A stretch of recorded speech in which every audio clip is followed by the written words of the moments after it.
Portions of the Sports Fix brought to you by Harry Buffalo. Catch every UFC pay-per-view live in full HD at Harry Buffalo North Olmsted, just outside Great Northern Mall. Harry Buffalo. Join the herd. Sports Fix listeners, don't wait all day or all week to get in on the fun. The party doesn't stop when we go off the air all week long. The Sports Fix social media sites are your one-stop shop for all things Cleveland sports. Jump over to Facebook.com/TheSportsFix, Facebook.com/TheSportsFix, and become a fan today because we love fans and they create some of the best sports talk in town, Daddy. You'll enjoy talking to your fellow Cleveland sports fans on the Sports Fix fan page. And if Twitter's your thing, well, you know how we do it. Tweet with us at TheSportsFixCLE. It's that simple. Twitter.com/TheSportsFixCLE, baby. Chat live with the crew during all your favorite Cleveland sports events, tickets and contests and trivia and so much more. Get with us today, The Sports Fix on social media, Facebook.com/TheSportsFix. Tweet with us at TheSportsFixCLE. Join the Sports Fix on Facebook and Twitter today. Merry Christmas, happy holidays, seasons, greetings, and blessings to each and every one of you from all of us here on the Sports Fix. Remember the true spirit of the season. We wish each and every one of you nothing but the best holiday. Enjoy your day and enjoy this very special best of the Sports Fix. Hi, this is Joe Tate wishing you and yours a very Merry Christmas and a Happy New Year. Live in Ohio, it's time to get your fix. The Sports Fix. Welcome into the Sports Fix, my friends. Another beautiful day. It is amazing how fast the time is flying by here. Welcome into the Sports Fix. J-Rock with you for another jam-packed edition of the show, live here at noon Eastern Time or around the world 24 hours a day on digital delay on iHeartRadio, iTunes, and all the other formats. We welcome you in. Thank you so much for joining us today. Gonna go a little bit off the course a little bit here. A very special show planned for you guys. Something that Cleveland sports fans, young and old, big and small, short and tall, are going to appreciate. I'm very excited to bring you guys today's show. Let's get into it. First and foremost, the phone lines aren't open, but you can hit us up throughout the show. We'd love to talk to you. Facebook.com/TheSportsFix or tweet with us at TheSportsFixCLE, and we'll talk to you throughout the show. And hey, don't forget as well, getting closer to Monday, which means closer to your chance to win another t-shirt of your choice from GV Art and Design. So today would be a great day to get your name dropped in the hat. How do you do that? It's simple. Share what you're listening to right now. Tell somebody on your social medias, on your Facebook, on your Twitter, whatever you've got.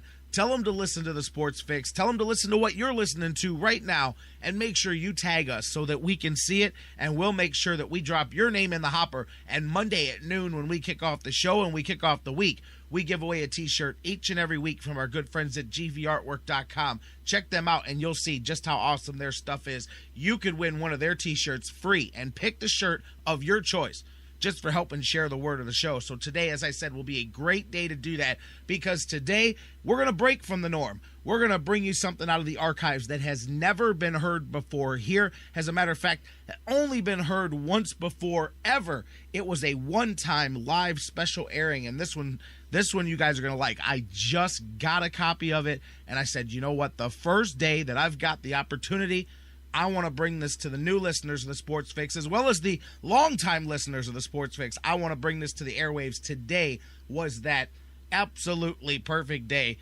so let's do it. Dan Coughlin, legendary Cleveland sports personality. I mean, he has ran the gamut: writer, television personality, radio host. Of course, you guys know about all of his work on Friday Night Lights with the high school football and so much more. We got a rare one-time Dan Coughlin coming out of the woodwork and spending a night with myself and the sports writer Jonathan Knight. It was a big deal. It was the return of Dan Coughlin to the WHK airwaves for the first time in decades. It was an incredible night. I mean, we talked about the gamut of Cleveland sports history, from the Browns to Art Modell to the Indians to George Steinbrenner to Al Lerner to all the different ins and outs of the franchises and some of the stories. It was a great time. I'm telling you now, you're going to love this show so much, and I am so happy that we got it, found it, and are bringing it to you today. So sit back and relax and enjoy this. We're going to go probably close to 2 hours with this one here. Dan Coughlin, legendary Cleveland sports personality, sits down with the sports writer extraordinaire Jonathan Knight and myself. So happy, so proud to get to bring this to you today. Enjoy the first part of the beginning of a journey through some Cleveland sports talk that you are going to love. Dan Coughlin on the Sports Fix. Legendary Cleveland sports writer, sports talker, you name it. Dan Coughlin joins us, a legend, a fixture in Cleveland for over 40 years. Dan Coughlin, welcome to the Sports Fix. Well, Jerry and Jonathan, thanks for having me aboard tonight. Good to be back on WHK. Yeah, you definitely have some history here as a sports talker on WHK. Oh, yes. Started in, I don't know if you want me to get too involved in a long story here, but back in 1982, I had just gone to the Cleveland Press from the Plain Dealer, and suddenly the press folded. And about 3 days after the press folded, got a call from the president of Mallwright, which owned WHK at the time, and said, we know exactly what we want you to do, and that is to do a 2 or 3 minute commentary, deliver it in the morning at 5 minutes to 8 on the Gary D Show. You'll do it from home. This was great. And so I'm a rookie in the radio business, and they wired my house with a radio line.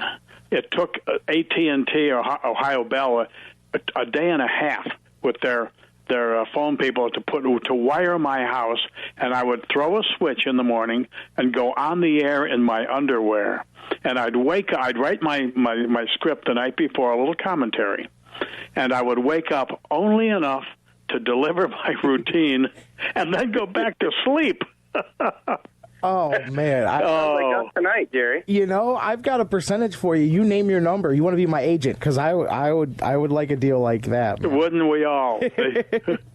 I mean, you cover so much, so many eras. When I was sitting down trying to figure out how to even structure talking with you, you cover so many eras, so many different, even genres. Your sports talk, sports writing, so many different things that you've done, and now into the high school football. But, now, like Jonathan writes books, right? Yes. And he writes a blog. Me too. I write books now. Oh, I know. They're tremendous. And I do a blog. Let me tell you what my blog is, if you want to dial that up. And that is, sometimes I'll update it 3 times in 3 days, and then I won't do anything for 2 weeks. But that's the way it is with bloggers, I think. Anyway, here's the name of my blog. Here's how you find it. www.coughlinforever, all one word, .com. And I started that blog to promote my books, which was crazy with the papers to prove it, and then the second one, Past the Nuts. Gray & Company is my publisher. And so anyway, that's why I do the blog, to promote the books. But Jonathan, now you tell me, what books do you write? I've written 7 books, actually. Really? On Cleveland sports. The first one is probably the best known, the Cardiac Kids. Oh, yes. On the Cardiac Kids. You know, I think I have it on my shelf right here. Do you? Yeah, you're in there quite a bit, actually. You are one of the voices from the crowd quite a bit over the story of that season. I'm sure we can talk about that in a little bit. But you were one of the, obviously at that time, one of the primary columnists in Cleveland. So your comments and the humor that you brought and the insight you brought to that season worked its way in the book and really added some really nice flavor to the story. Yeah, that was such a fun season. Such a fun season. Yeah. And the players on the team were so great guys. Yeah. Yes. Just a fun time, and I think that, and you look, too, at the cast of characters, not only on that team, but the cast of characters from the columnists, from the writing angle, the guys who were covering that team. It was lightning in a bottle all the way around from a fan perspective, from on the field to off the field. It was truly one of the most enjoyable single seasons in Cleveland history. Yeah, and Gib Shanley was the voice of the Browns. Gib and Jim Mueller, yeah. Jim Mueller, yeah. Great people doing covering a truly electrifying season. Which actually, one of those people, I think this is a good segue. One of the players on that team became one of your comical adversaries in Doug Deacon, which I just love that whole backstory. Can you talk a little bit about that and how that started and how you guys kind of ribbed each other over the years. Oh, yeah. I have a chapter on Doug in my first book. You do. And it started when I sensed that, this guy might be special when he was a rookie. And in the middle of his rookie season, he replaced Dick Shafrath as the starting left tackle. Right. It was an interesting story on Shafrath, by the way. Shafrath had he had been the starting left tackle for like 10 years, and he had replaced Lou Groza back in 1960 or 61. Mm-hmm. Anyway, Shafrath, early that summer of 1971, I believe, he, on a dare from the Chevrolet dealer in Worcester, Ohio, George Lamb, on a dare, Dick ran from Cleveland Stadium to his high school field in Worcester, Ohio, 60 miles, and it took him from 7 o'clock on a Friday night until almost noon the next day. His legs, this was in June, his legs never recovered. Training camp started like 6 weeks after that, and his by the middle of the season, he was shot.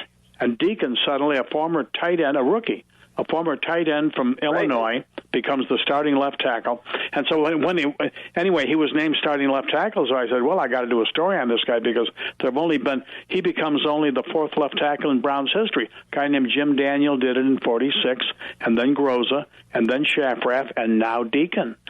He's a special person in Browns history, I concluded. And so I made an appointment with Doug to do a little interview with him, so I got to training camp early, and we sat around on a couple of stools in front of his locker, and he drank coffee and smoked cigarettes, and he told me about growing up on a farm in Streator, Illinois, and he had two younger brothers, and so I write the story, and I covered right off the top from the growing up on a farm, one of three boys, and in the sixth paragraph down, I suddenly had Deacon, an only child.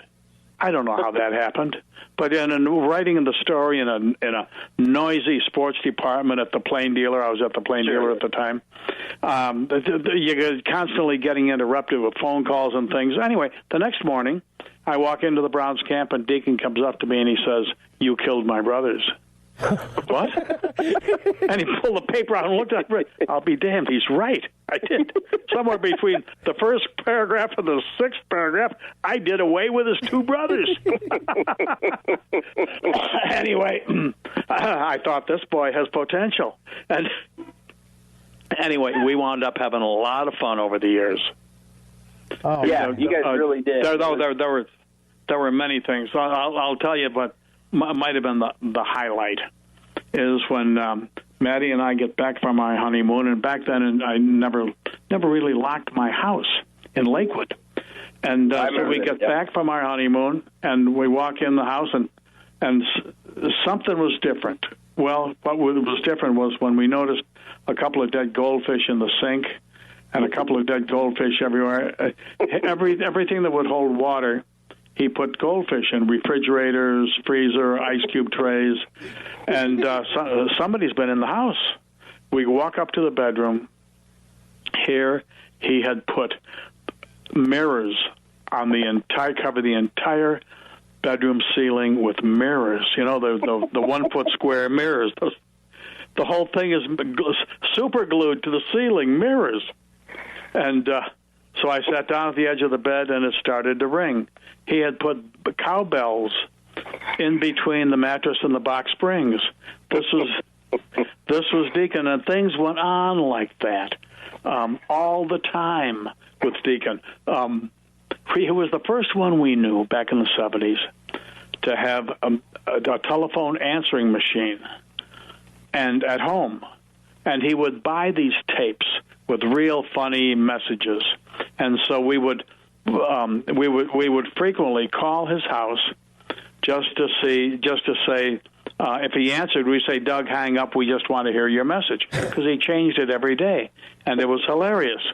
So one night, it's a slow night, and so I decided to give Doug a little plug, and he was living alone in a big house on the Lake Road in Bay Village. The whole property is probably